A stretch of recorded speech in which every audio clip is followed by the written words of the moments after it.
Yeah. Welcome to another Fantasy Goodfellas video where we talk about the top 30 running back rankings for week 6. Richard, you ready? Let's do it. The Fantasy Goodfellas. Boom, boom, boom. Rolling on the field. The Fantasy Goodfellas. Before we get started on this week's rankings, Richard, tell me how you did last week. In week 5, if we take out Damian Harris and Rashad Penny, who were both hurt, we hit on 18 of 28, which is good. But considering we hit on more than 20 the last 2 weeks, we were on fire. We're back to being solid, but we hope to get back on fire. All right, let's see if we can turn it up a notch.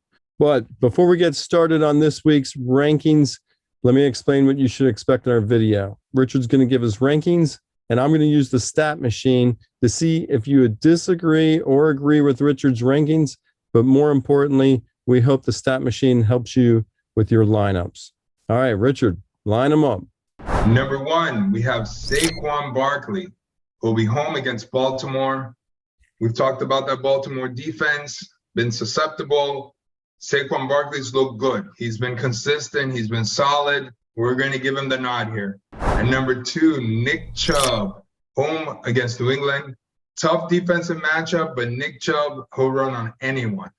And number 3, Austin Eckler, home against Denver. Austin Eckler getting back to doing Eckler things. And number 4, Christian McCaffrey at the LA Rams.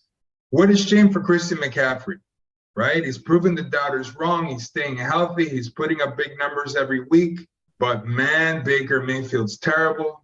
Now he's hurt. That might actually be a good thing. We'll see. I don't think P.J. Walker is much better. So that obviously brings McCaffrey's value down, but he's looked good. Number 5, Dalvin Cook at Miami. We talked about Miami's defensive walls. Breece Hall just ran all over them. I think Dalvin Cook's going to get a healthy dose of touches. And number 6, Jonathan Taylor, home against Jacksonville. This is the lowest we've ranked Jonathan Taylor on a healthy week. We'll see. We'll see how he does. Matt Ryan is killing him.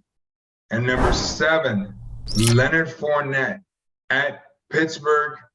Leonard Fournette, again, his value is very dependent on how many passes he catches and, how Tom Brady and that offense is doing. And they've done well the last couple of weeks. They're starting to catch fire. Leonard Fournette had a wonderful week 5. And number 8, Alvin Kamara, home against Cincinnati. Cincinnati defense, it can be gashed. Kamara's looking healthy. He had a big week 5. We hope for a lot of success there. And number 9, Breece Hall at Green Bay. Breece Hall looked great. The Jets are starting to trust him more. He's getting more touches. If you saw any of his college film, he's a playmaker. And number 10, Ramondre Stevenson at Cleveland. Damian Harris, probably going to miss week 6. It's Ramondre Stevenson's backfield. You know how it is in New England. They'll probably have another sort of committee, but Stevenson will get his touches and he can make things happen. And number 11, Jeff Wilson Jr., who will be at Atlanta. Great matchup. San Francisco loves to run. Wilson's been putting up nice numbers. And number 12, Joe Mixon at New Orleans. Joe Mixon has been a little bit of a disappointment. But that Cincinnati offense is a good offense, and he will get a vulture touchdown here and there. But Mixon, yes, has been a disappointment. I don't know if he's completely healthy. And number 13, Aaron Jones, home against the Jets. Good matchup, but Aaron Jones has been a huge disappointment. You never know with that Green Bay offense how many touches they're going to give him, how many touches A.J. Dillon gets, if they're going to pass the ball that week, if they're going to run the ball that week. I mean, they try to be so unpredictable that it's really hurting Aaron Jones' value. And if you're an Aaron Jones owner, I'm sorry. Number 14, here he is, Ken Walker, home against Arizona. It's a good matchup. The rise of Ken Walker. He's supposed to be the 1B to Breece Hall. Breece Hall's 1A. Another college stud finally going to get his chance. Unfortunately, if you're a Rashad Penny owner, you lost him for the season. But if you own Ken Walker, good things are coming in that Seattle offense. Number 15, Melvin Gordon at the LA Chargers. Melvin Gordon is another guy whose value went up. He had a decent week 5. We expect more. We expect him to score this week. And number 16, Clyde Edwards-Helaire, home against Buffalo. He almost scored twice Monday night, and that's where his value lies. Clyde Edwards-Helaire is the James Conner.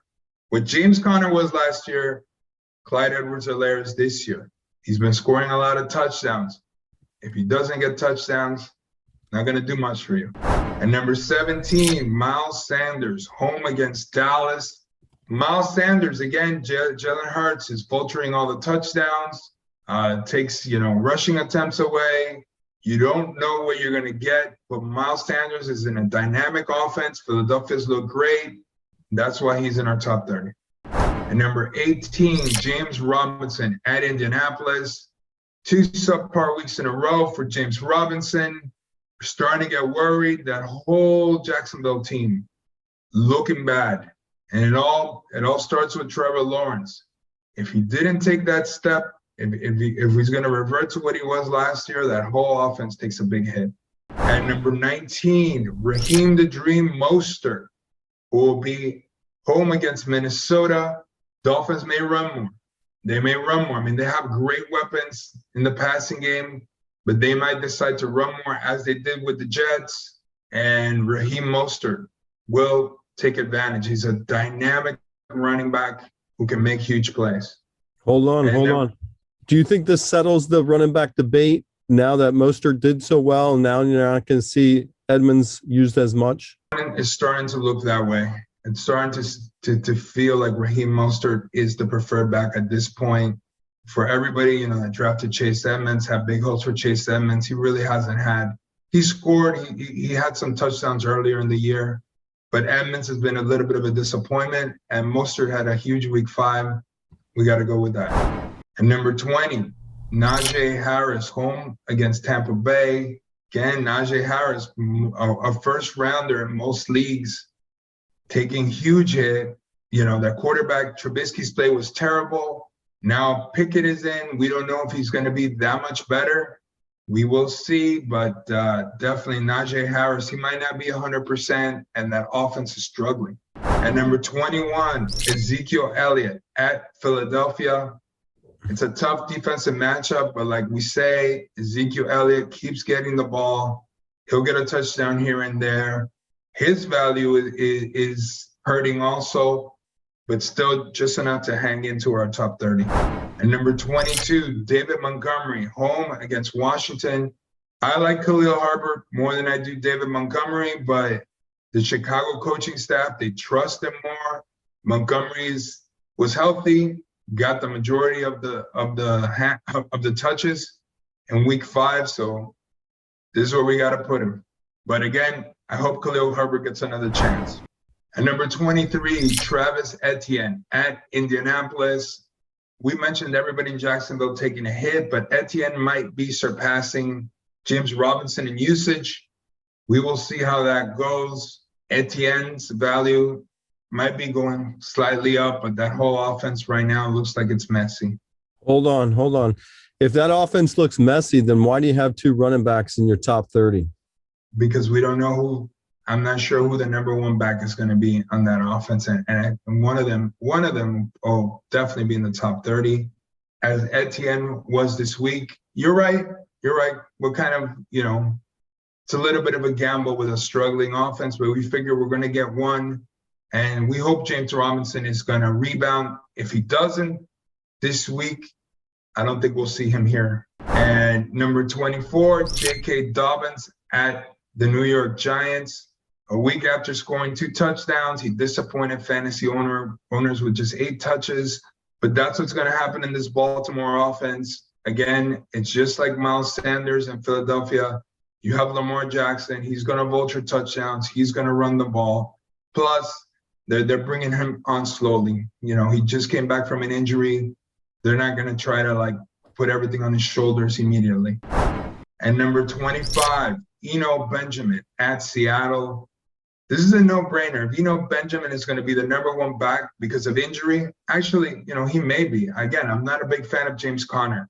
James Conner's just the guy who's getting a lot of touches. But Eno Benjamin might be the only healthy back there in Arizona. Seattle defense, everybody gashes them. We like Eno Benjamin.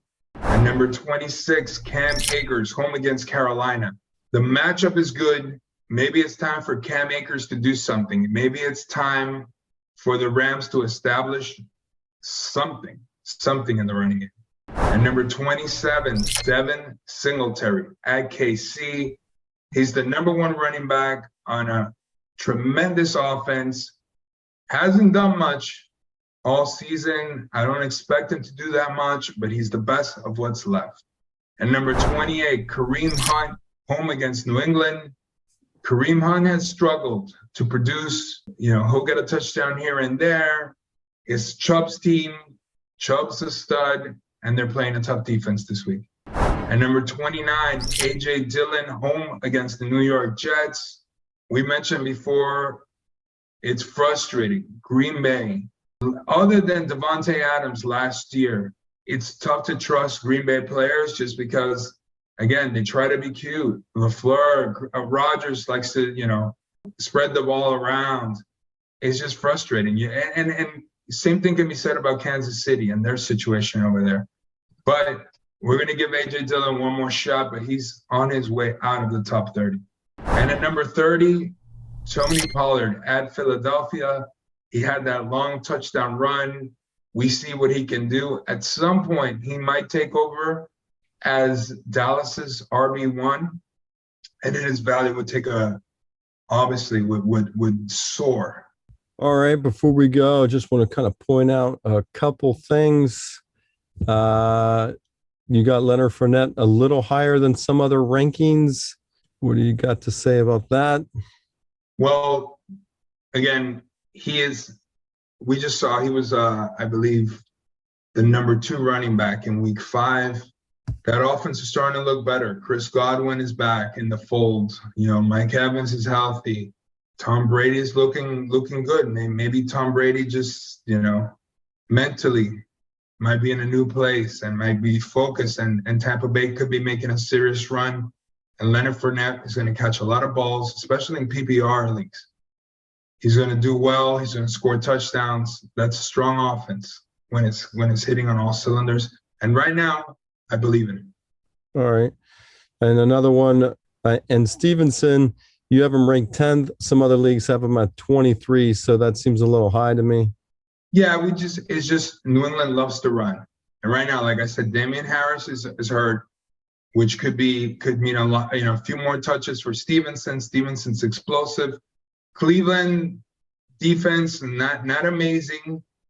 We know Belichick likes to run, so that's why I have him at 10. And last one, I want to point out, you got Jeff Wilson ranked 11th. Some other rankings don't even have him in the top 30. That's insane. I don't know what ranking you're looking at, but it's Jeff Wilson Jr. He scored. He's scoring touchdowns. He's getting touches. Atlanta's they're no defensive juggernaut. So I don't see why you wouldn't. If anything, maybe the argument should be, why is he so low here? All right. Well, thanks for coming on here and sharing your top 30 running back rankings for week 6. Any parting words? Just stay with it. Stay with it. Good luck. Those fantasy good fellas. Boom, boom, boom. Rolling on the field. Those fantasy good fellas.